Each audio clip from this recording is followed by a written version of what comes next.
duniya tiñatan ko misilmola an habula duniya tiñata iblis la feerolem ana diŋolu duniya nene man beteya bari alawo beteya baliya kono mo kendol ka baluwa kono le womo kendol mo ñantale ye feere ke yetare kono bari ka foko duniya san momo ke ibe balula ku halalo ite balula ha wode masibolem de momo ko ibe toña fola ite balula ñin kumol be ka satale sa iblis la feerolem mun tumale duniya beteya to duniya nene man beteya di duniya nene man beteya tuman do bata sanne duniya beteya rek tambi fololan duniya nene man beteya di tumon men na Allah annabi la nuh ay sanni keme woro keme kononto anin tan lulu sota abe mol killa pour ya foko la ilaha illa allah mol man so wotu bol duniya beteya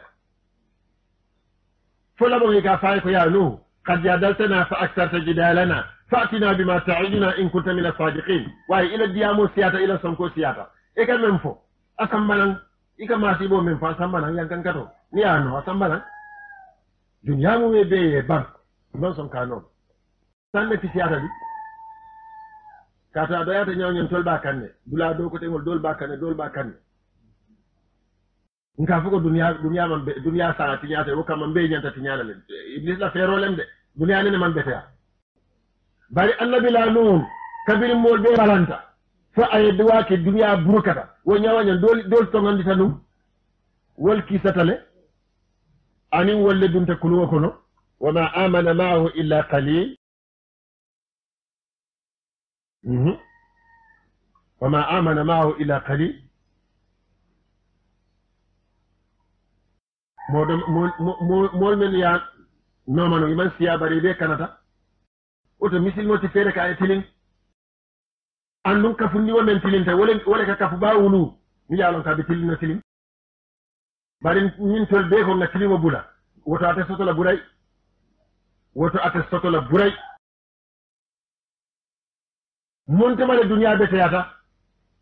tuma men annabi la nuhun ko rabbi la tasar ala al-ardi min al-kafirin dayyaran kana motu duniya ko ibe halak ikay ko nuhun ila wadwa ko layata di ako intasarhum innaka intasarhum yudillu ibadak niyatu duniya ko la fanan ika molle filin di dorom wala yalidu illa fajiran kafara ibika mo wunu men manke mo kuru otumo duniya man beteya ha mun tuma le duniya beteya ta tuma men annabi la hud ala mol yalon ye mun fo holla إكاكو يهود ما جئتنا ببينة وما نحن بتارك آلهتنا عن قول وما نحن لك بمؤمنين نو إكا من فتون ينتي إلكم ومن كويدة إذا تمون نكار مولتي إلكم ومن كويدة إلكم ولدال أكادون يوتباكي ndol man la ila ñinkum wala ko ala la yeki andung ila bitangan na jalangol bolan ta kela de ma nahnu bi tariki alihatina wotumo le duniya beteya ani wotumo duniya man beteya ha montuma le duniya beteyata tumo men ya annabi la ibrahima mutaya faydi mbakol andu molle ya ken qulna ya naru kuni bardan wa salaman ala ibrahim wa aradu bihi kaydan faj'alnahum al-akhsarin wa najjaynahum ha namrud anala mun ya faydi mbakol pour que balan doron misilme yala wolen ka sonko alamu krinneti e ñanta batulani otumo fana duniya man beteya duniya nene man beteya isi duniya noma fo yestuji annabi la musa kan annabi la musa kan yusabbihuna abna'an wa yastahyuna nisa'ahum wa bi dhalikum bala'un min rabbikum 'azim tuma men na mo musu wuli tan ibe kono ni wuluta wolo dulata ke denano kannate wolo dulata denano wuli tan firawna nala mulu ye kannate min kamma ko firawna la man saya ke wole kanta dinnigo kambano men nyanta bo indila abe kala israelan ko ledi wo kamma kambano wuluta isa kannate wotu mo le dunya bete ata bang يذبحون أبناءهم ويستحيون نساءهم وفي ذلكم بلاء من ربكم عظيم الكريا فكوتنك وفرعون ذي الأوتاد دنيا نene man beteya mun tuma le duniya beteya tuma men na yahudol ya mere ko ya annabila isa le mutaya pempe itol le miro alquran wala ya sofo doron bari itol e mole mutat men ni isa mulum tabak ya pempen ya kununu kati alquran le ko ali mo ko tenne pempen bari esante bari itol le miro hani kabi ini wala be sirin iko ye isa le pempen alquran wala ko ma qataluhu yaqinan وما صلبوه ولكن شبه له wota duniya nene man beteya alga seere ke nga sila alala ala ñasilema a beteyata de a beteyata bak ando ala ñasilamo a beteyata ñaami aɓe koleyari wala ñaama aɓe koleyari wala ñaama sabaro dammale batine mosi sabar no yettu ala ñasilama kono katu jama folo kake fuwari ale tumando bata anin kurawo tumando bata anin molla kondiro tumando bata anin molla kajafiro tumando bata da anin jakalo nin hamolu o kama yala nyasilama kolayata bari Allah ba be mu sewole ti janni misilmo be fala na fata na adunta alala man sayato mi yalon ko wala man saya mi yalon ko nemota bankela no alqur'ano le yafade ngafe mo fen faale janduru wa isa ra'aita thamma رأيت نعيما وملكا كبيرا أراكم كلايكو والله إني مثل موجنو ثم منا أفاتا فأني يكيستا نادو لنا من سياكونو دنو يبه من سياجل من ورطة أرجنا لمن سيا ماسي أرجنا على من سيا ولا مومو isi banko mara mi yalonko duniya sinya tangoro wulalem momo dunta arjana kono ite la kordalu natala no ya fene duniya kono duniya sinya tangoro wulale abe abanko be mu kodoni sanole bon jangol wo nyama wo man saya mali ba so tinu la jang andu min ala ko kodoni sano misalo len bari wo kodo arjana kodo ana ala sanoni jamman kiliya iza ra'aita samma muhammad ni jejenum ra'aita isi jeroke نعيما نيمو وملكا أنم من سيا كبيرا من سيا ميالو كدوار ألن ياسلا ولك وصابو بدا أكوليات باكي واتي دو بيجي إسي سلا ألالا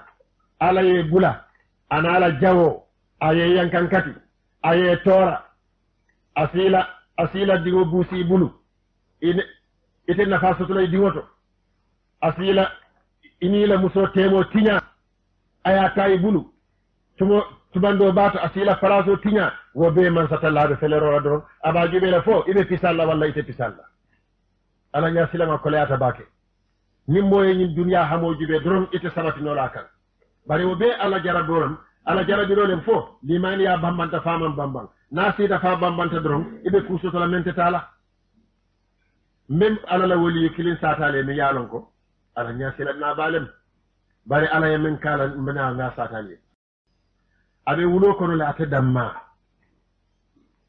damma le bi ja ala batola ani bi ka kata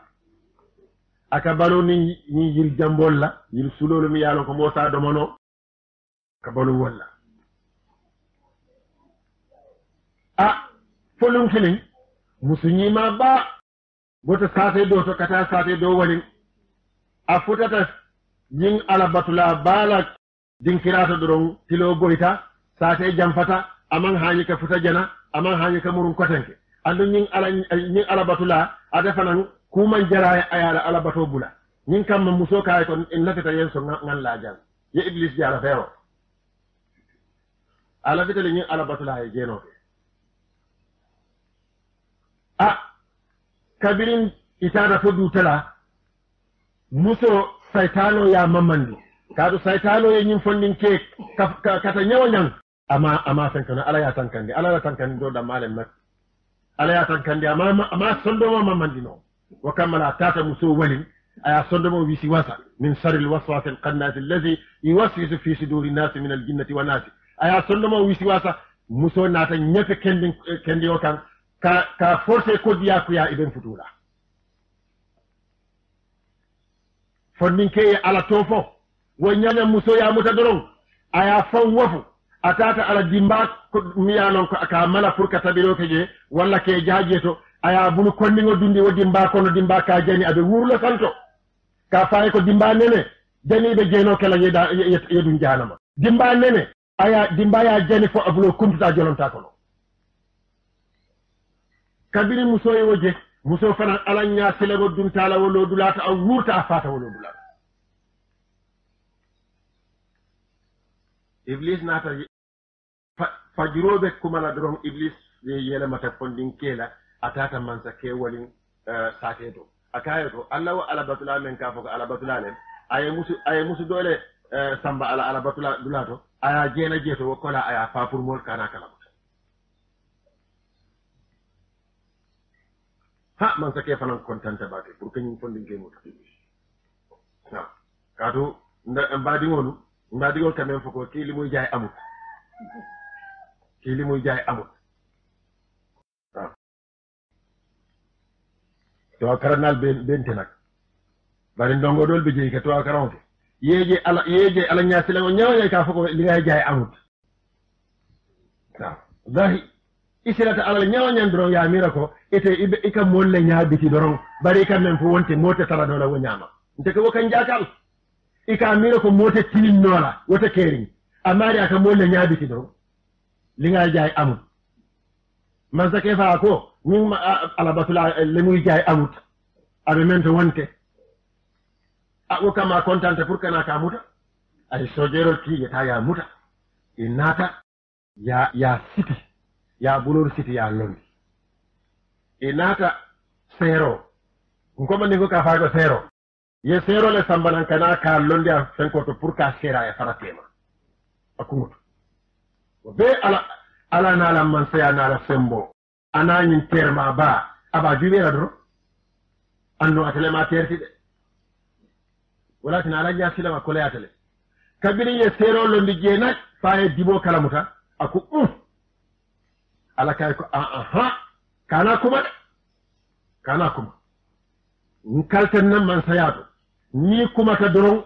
laare so de kamfala malaikol be kamfala sam fota woro wuloni banko be kamfala alkiyamalo no be lolo bilumo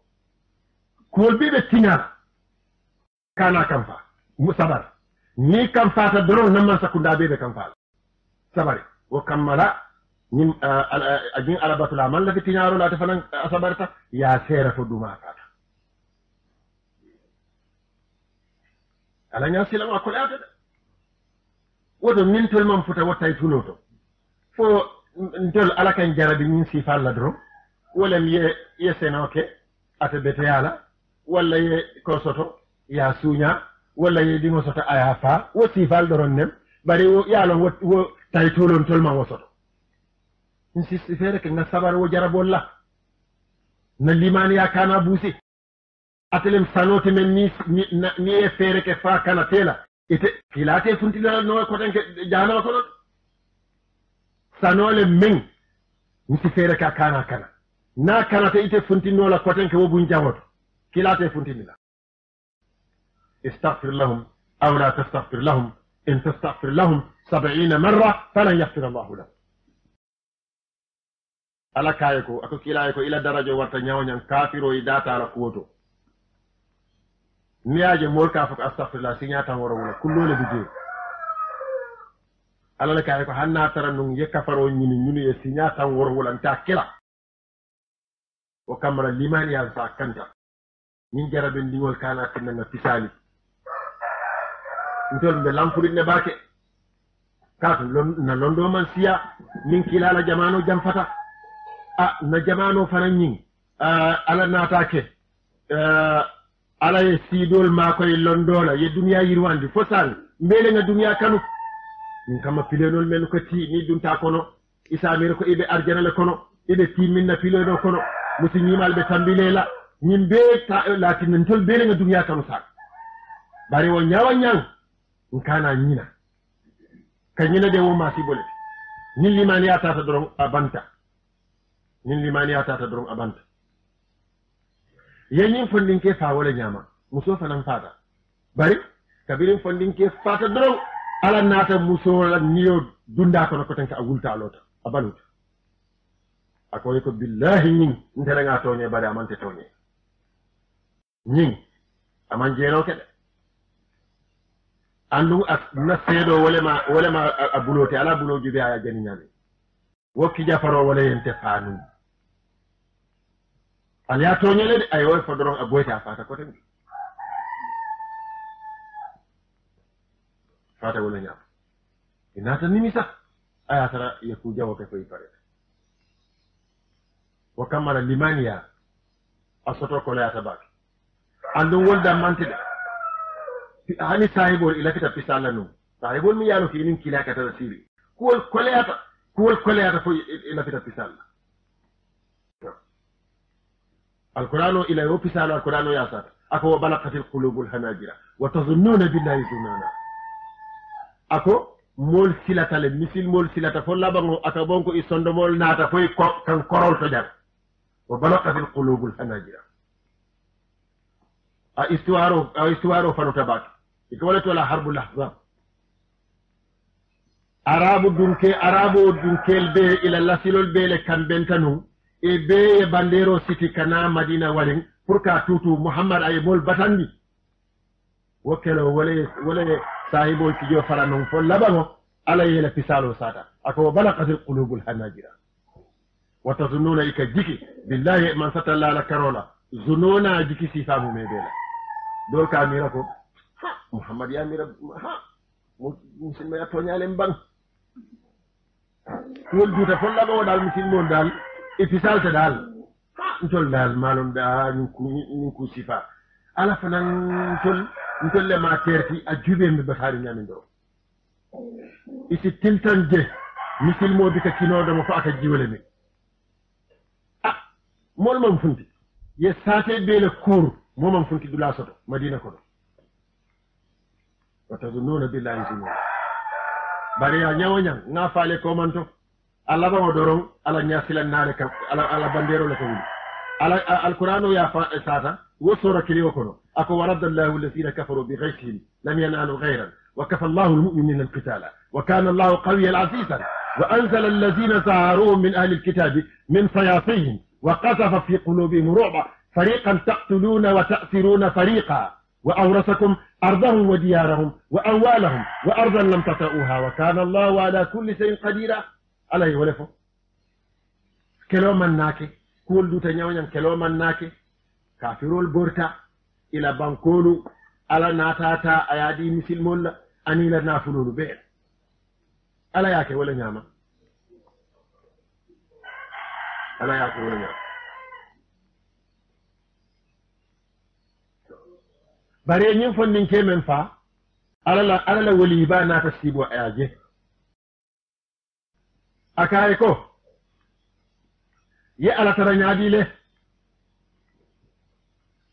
akaye ko ntenga ala tara nyaami na tara num nsi muru no duniya kono ye men kennanu ya kenna ko tan ngana muru ko sinya wuli kilin denu me wala kala na ala tara nyaami ay ala ye ko kenye na tara nun si muru no duniya yen sera ngana muru ko tan ya kenna fo sinya wuli kilin me wala kala wujube ولكن يسالون كلول بكيري على لا كارولا ني هذا ما ديمو يالون نو دنو اتي دنيا نياسوتولا دنو يسي تركو النبي لا ايسا بنيامين ايسا كو اتي بتامولا مان لو فلو ولا تنا تكوردا نين تاملا كي كوردا مو مغام ite kata basele imam futa bate folo luwa kono iko ike kordale lo bate silo kan yetti yenjeto yedingol wuluje yemu mbayo ke je janning kilobe boyla pour ye futa base esa ko aman jarala wolem duniyati walakin annabi la isa ni kilo funtita asitama ka mol kawan dol ba bannen dol ba bunna dol be limani yala abe dol wuli ndila ila sinkin e sinkirin ati wol mose ye wuli waaw dol man tamono ati mose ye wuli ye tama dol bala fulo yetana bala si mosi yewuli yetama asi kaburu ko dol lipa aya man satallato finkon amari wuli